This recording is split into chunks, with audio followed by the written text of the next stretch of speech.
We're going to start today's episode off on Ventura Boulevard and Havenhurst Avenue. Hey guys, TVG here reporting from Encino, California.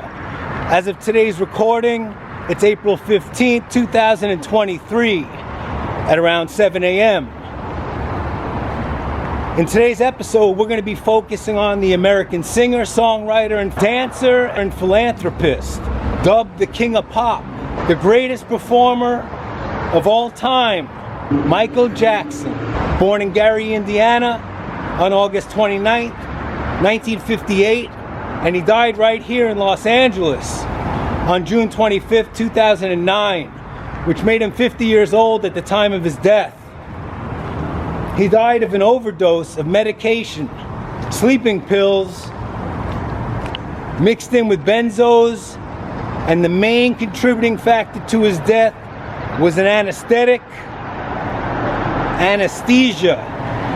called propofol, a white milky liquid administered by his personal physician, Dr. Conrad Murray, who was later convicted of the murder of Michael Jackson, the involuntary manslaughter of Michael Jackson. And I'm going to take you over to the house where he grew up, right here in Encino on Havenhurst Avenue. And then I'm going to take you over to the house where he died in Homely Hills in Beverly Hills.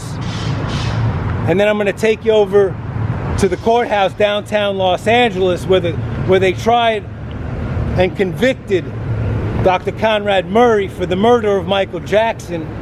And then I'm going to finally end up at his final resting place in Glendale, California at the Forest Lawn Memorial Park. Let's take a look and see what we can find.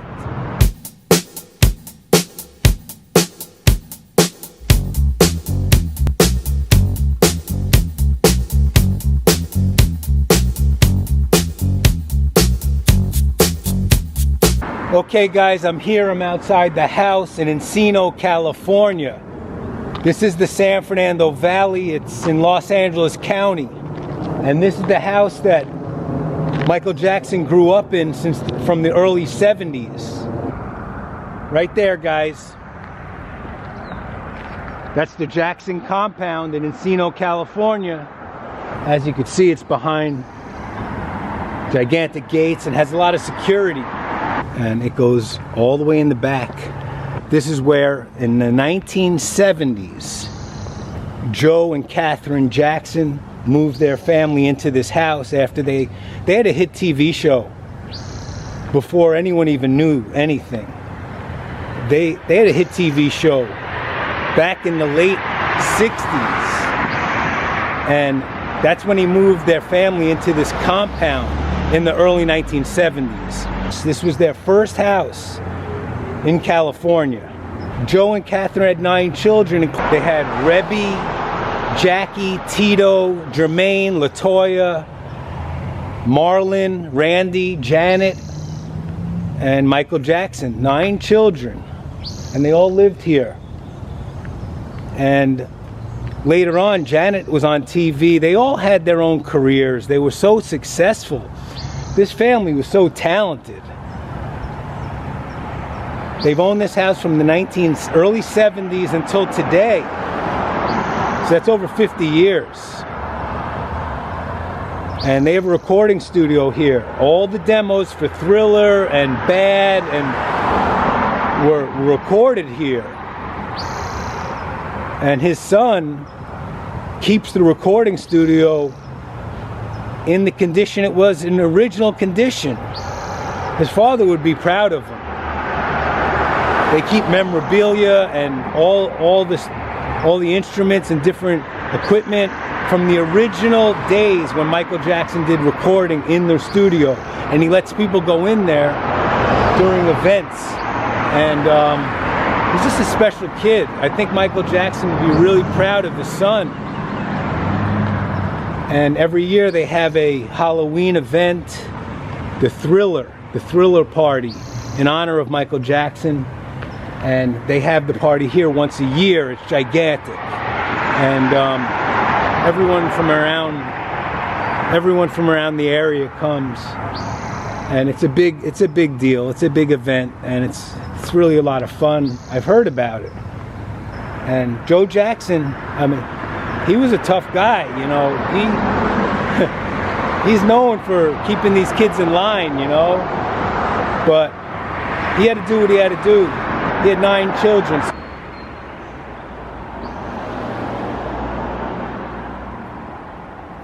They have a lot of cameras. You got a camera right up here, camera right over here, a lot of security, and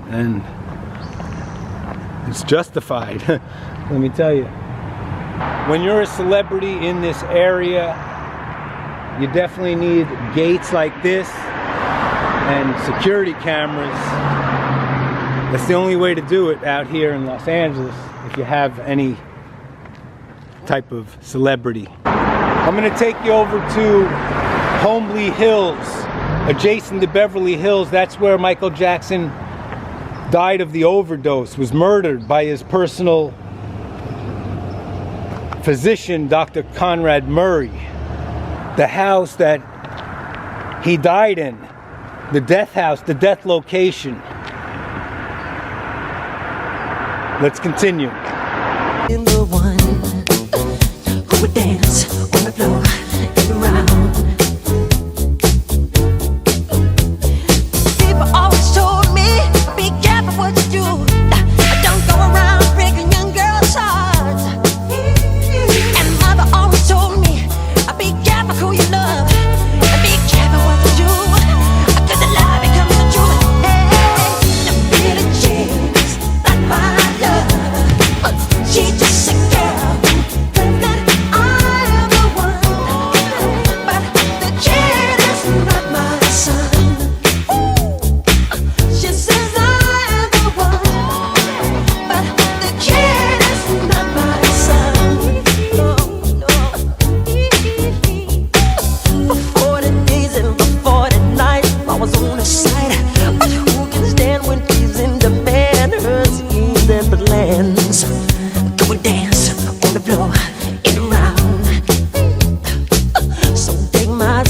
Okay guys, I'm here in Holmby Hills, pretty much Beverly Hills, outside the house that Michael Jackson was murdered in, that he was renting for $100,000 a month. And this is it right here. He's got 3 kids living right here in this house with him, but he has security, he has a staff, he has a cook, a maid, he has lots of help.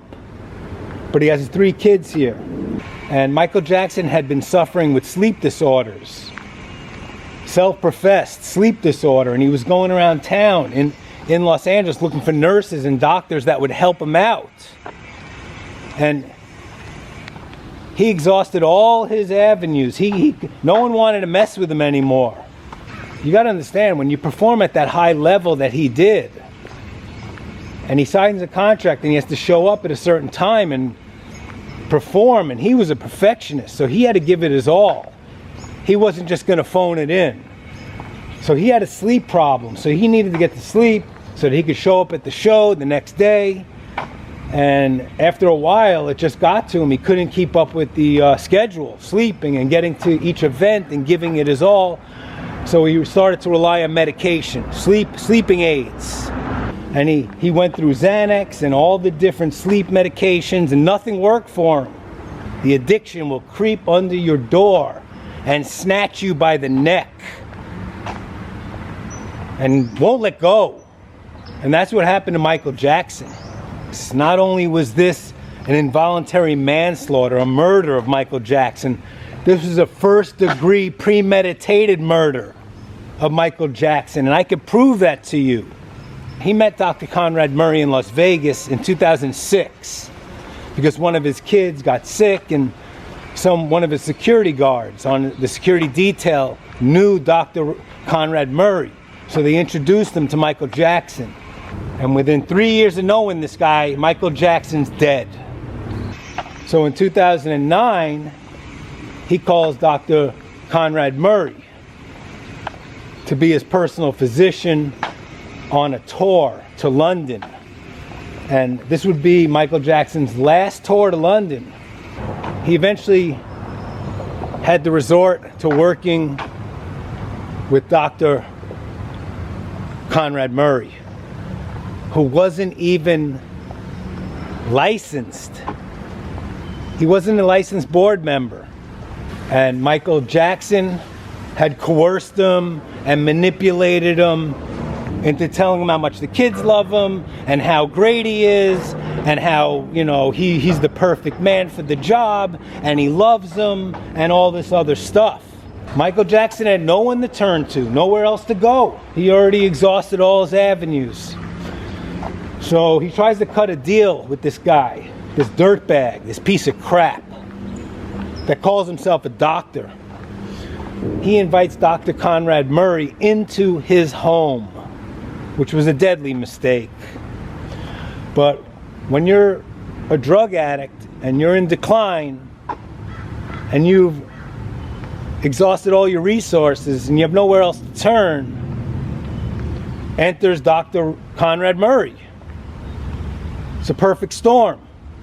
So he comes in and he's going to monitor the propofol, where no doctor, no nurse in America or the world would administer propofol in a home setting, especially for someone with a sleep disorder. This is over and beyond. This is starting to be crazy. But Dr. Conrad Murray takes the job. And he's not an anesthesiologist. And he's giving propofol outside of a hospital setting without an anesthesiologist there to monitor or any equipment to monitor. He didn't have any pumps, and he was doing it the old-fashioned way. He would just put a knot and tie a knot, and as he would loosen the knot, the propofol would drip out into the IV. And Michael Jackson was completely unconscious. He actually had a catheter in his penis. He had a condom catheter, so he wouldn't have to go to the bathroom. He wouldn't get up to go to the bathroom. He was completely knocked out, unconscious, completely relied on the doctor, his trusted servant that he hired. They're on a downward spiral, so things start to deteriorate. He didn't have a family member or anyone tell him, like, hey man, there's another way to do this.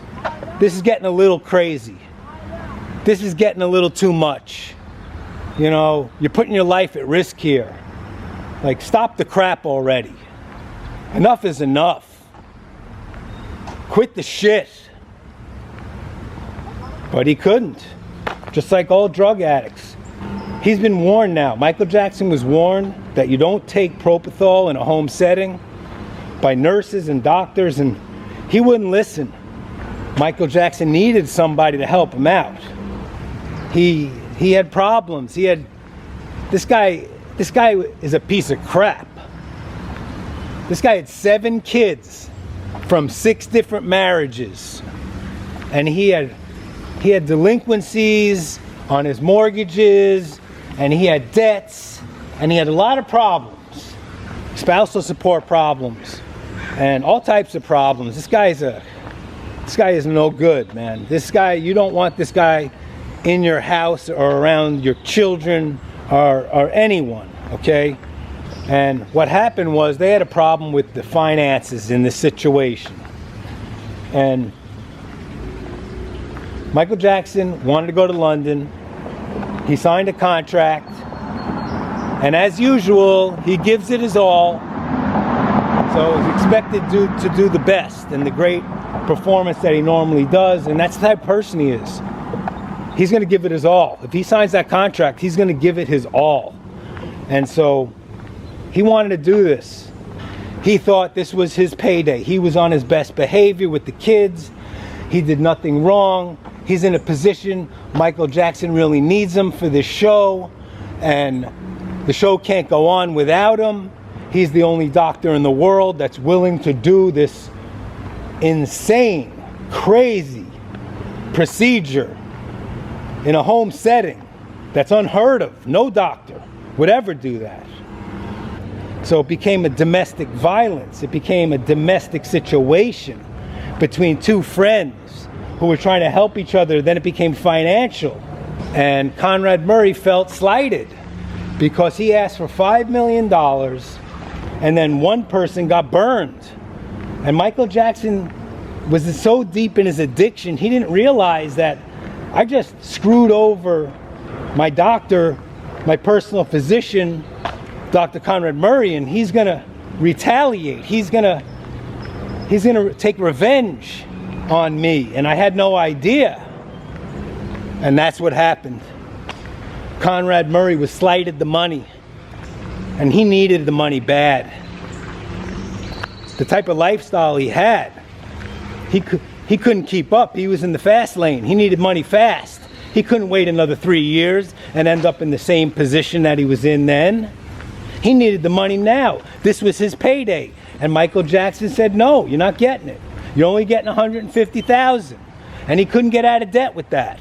And he didn't want to leave the country for that little amount of money and give up his practices and walk away from everything he created in the United States for Michael Jackson, because he didn't have any respect for Michael Jackson. He was losing respect for Michael Jackson. Dr. Conrad Murray had other ideas, okay? And he wants to exit this situation gracefully, but it's gotten very messy. To have him standing over you while you're unconscious on propofol, that's a dangerous place to be. But Michael Jackson, his guard was down, and he didn't know. He didn't know. On the night of June 25th, 2009, Dr. Conrad Murray decided to take Michael Jackson's life. He couldn't control his anger problem. He was angry and mad. He couldn't get out of debt. He just had enough. He just didn't want to put up with this anymore. He wanted a quick fix for his problems. He was in the fast lane. And when he heard $150,000, in the back of his mind, this was war. He knew Michael Jackson didn't appreciate him or what he was doing for him. And he actually closed down his practices, numerous practices, to do this trip. They were on their way to do this trip. But when he heard $150,000, he wasn't going to London. He decided, you know what, I'm not going to London. I'm not giving up my life in America and giving up everything I worked for and built for this drug addict who's leading me on. And I'm not going to make any money. I'm going to make the same money that I've always been making. And after all these years, I'm going to end up in the same place? No, I don't think so. Not today. This was more like, you fuck me and watch me fuck you. So what he did was, he unloosened the knot slightly and doubled and tripled the dose until Michael Jackson was dead. And then he didn't even call 911. What he did was he staged a cell phone call to one of his on and off girlfriends, mostly off again, and she's on the phone with him, and he brings her into the death scene of Michael Jackson as a witness, as an unplanned witness. She had no idea, and he didn't hang up the phone. So she testifies that she hears the whole thing, that she hears Michael Jackson dying. And that was not a coincidence. Dr. Conrad Murray planned that, and he needed a witness. He needed to lock down the time of Michael Jackson's death before he called the police. And he needed to have a witness say that he was busy and not paying attention to Michael Jackson, to cover his tracks,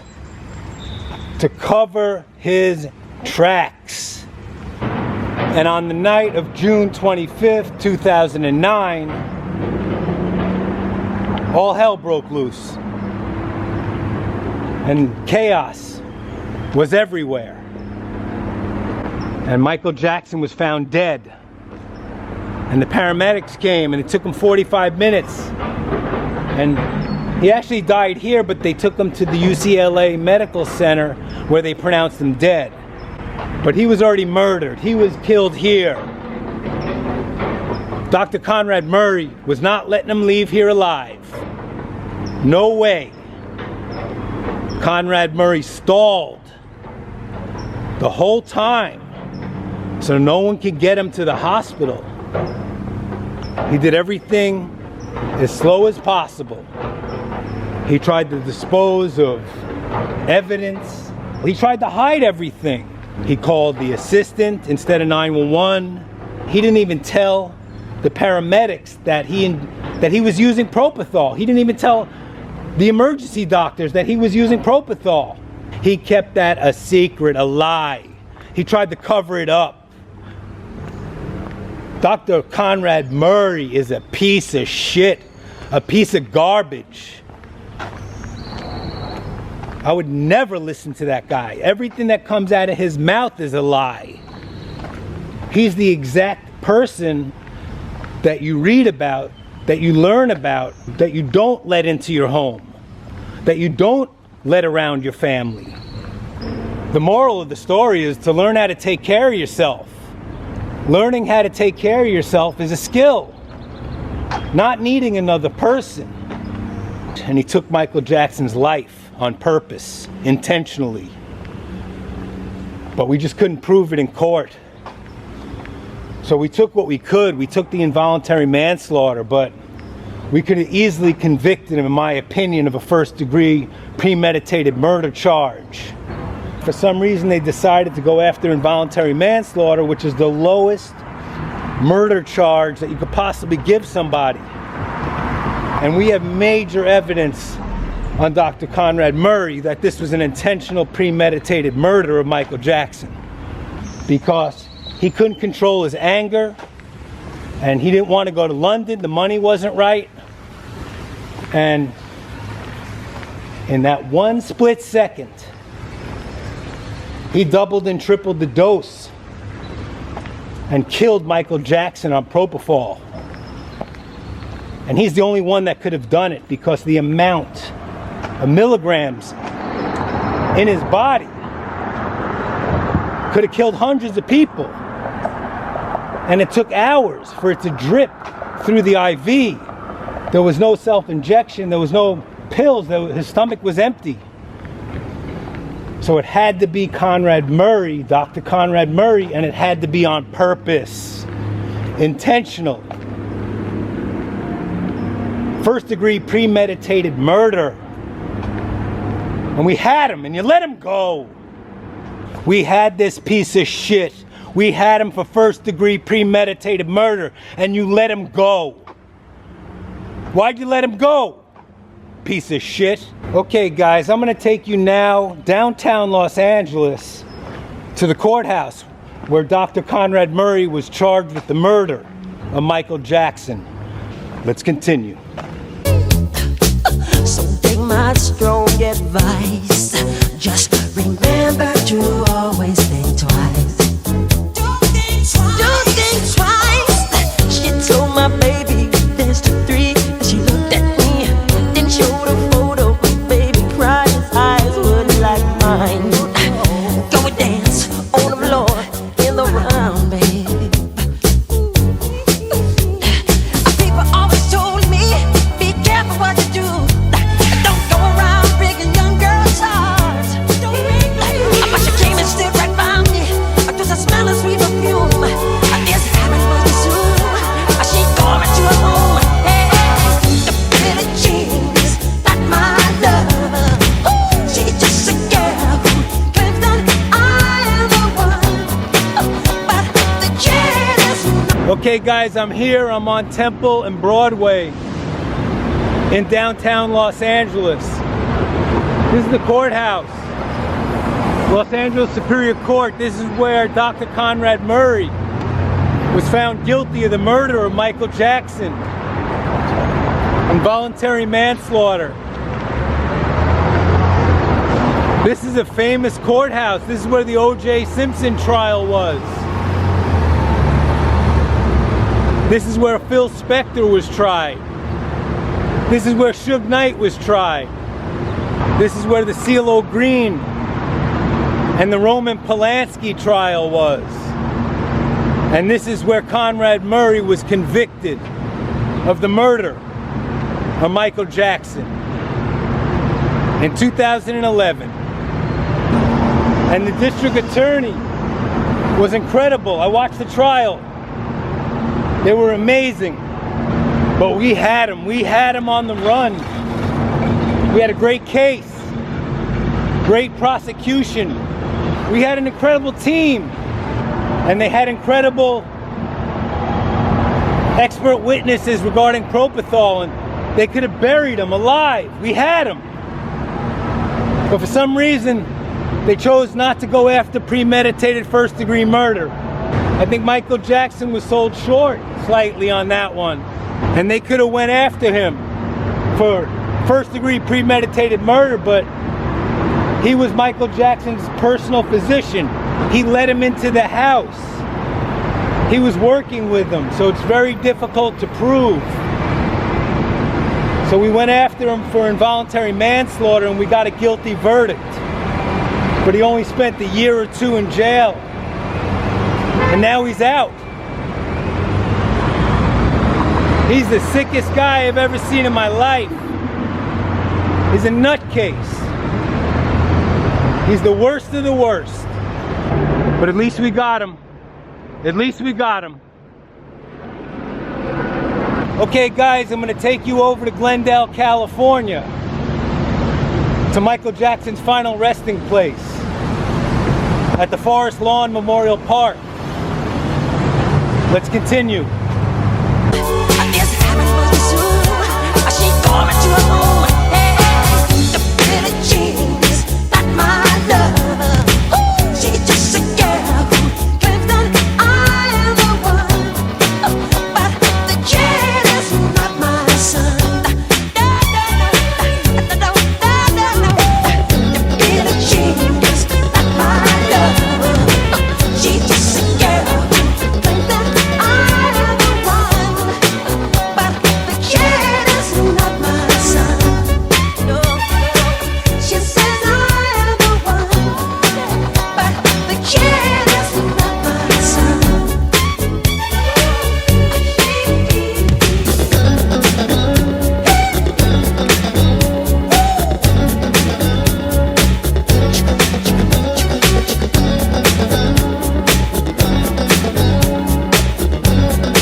Okay guys, I'm here in Glendale, California, and this is the Forest Lawn Memorial Park, and this is where Michael Jackson's final resting place is, right there. He's buried in Holly Terrace, and right here is where the big funeral was, where all the celebrities, his brothers and sisters, everyone was for the funeral. And so we walk up here, you could see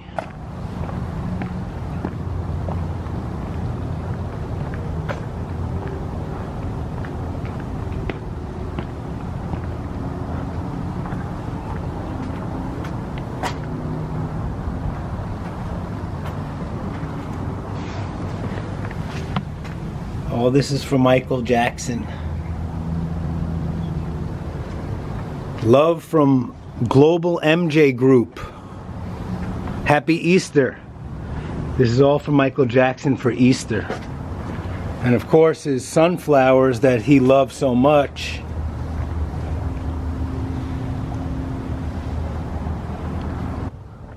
It's so quiet and so beautiful up here.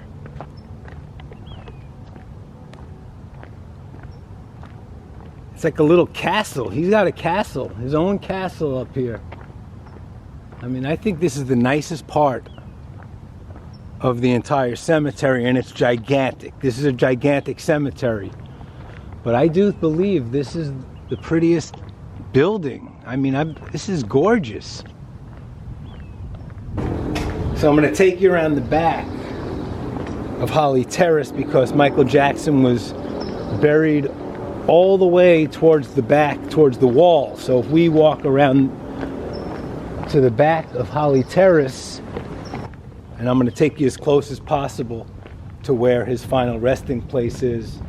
It's a little secret hidden gem.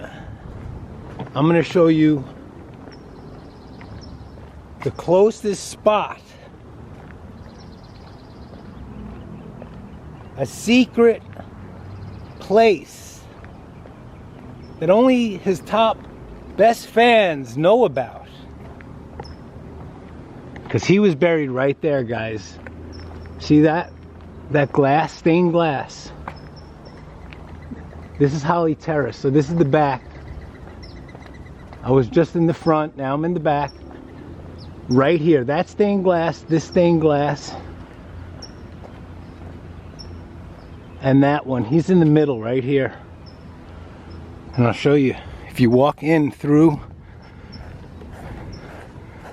this little secret passage. I'm taking you to the secret passage, guys. Only his best fans, only his true fans know about this. So where I stand right now, I'm as close as you possibly could be to Michael Jackson. And I'm telling you, I feel his presence right here, I swear to God. It's beautiful. The weather's beautiful. You can hear the birds. It's very private and quiet. His life was taken way too short at the young age of 50 years old. He was just in his prime. He was just raising his kids. He's not going to be able to see his kids grow up now. He was doing the best he could, but the addiction, it creeped up on him. And he ended up hiring a pedestrian, a nobody, a piece of crap, a wannabe doctor who ended up working his way, weaseling his way through the family organization into a trusted position. And then when he didn't get the money that he wanted, he took out Michael Jackson for no reason except for his personal satisfaction, greed, and he wanted some sort of fame. And maybe this is what it looked like. He enmeshed himself with Michael Jackson for the history of time. And Conrad Murray got out of jail. He's roaming the streets. He's trying to get his medical license back. And this guy is one of the sickest, craziest guys I've ever seen in my life. If you watch him talk, and the way he thinks, and his mannerisms and everything, I mean, he's one of the scariest guys I've ever seen in my life. It's a shame Michael Jackson invited him into his home. If he could take that back now, I know he would. He murdered Michael Jackson, first degree, premeditated. And he deserved to spend the rest of his life in jail. And he knew it. He was expecting to spend the rest of his life in jail. And they let him go. I don't know why, but they let him go. We had him. We couldn't cross that threshold to premeditated. So we had to take what we got. It's just a shame. It's just a shame. In the end, Michael Jackson, his addiction got too much for him, and he couldn't handle it anymore. And he ended up hiring people and doing things that he normally wouldn't do. And he lost focus. And he let some guy, some piece of shit, some piece of crap come into his world and take his life.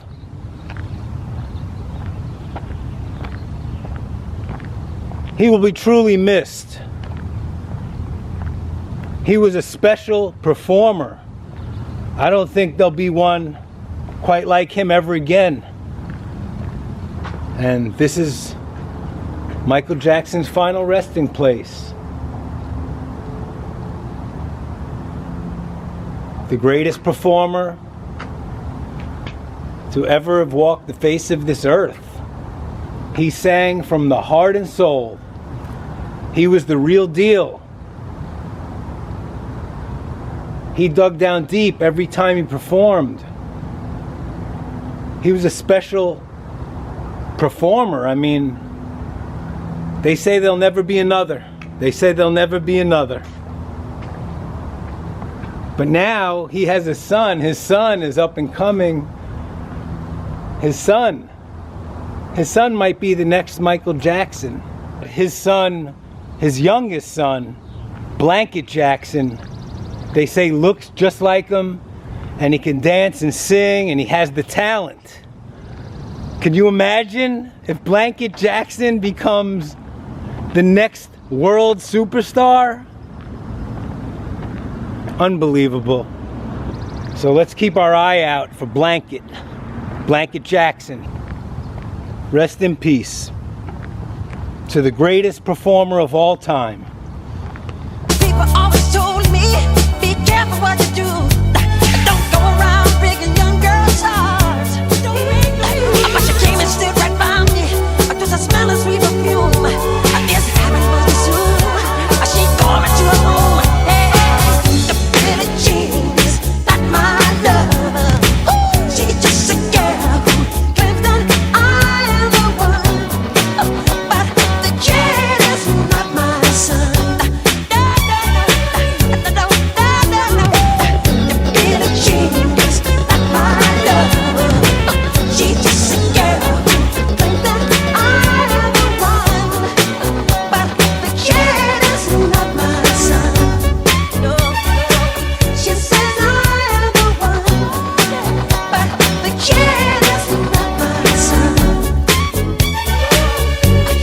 That's gonna do it for today's episode. If you like this video, please give it an old thumbs up.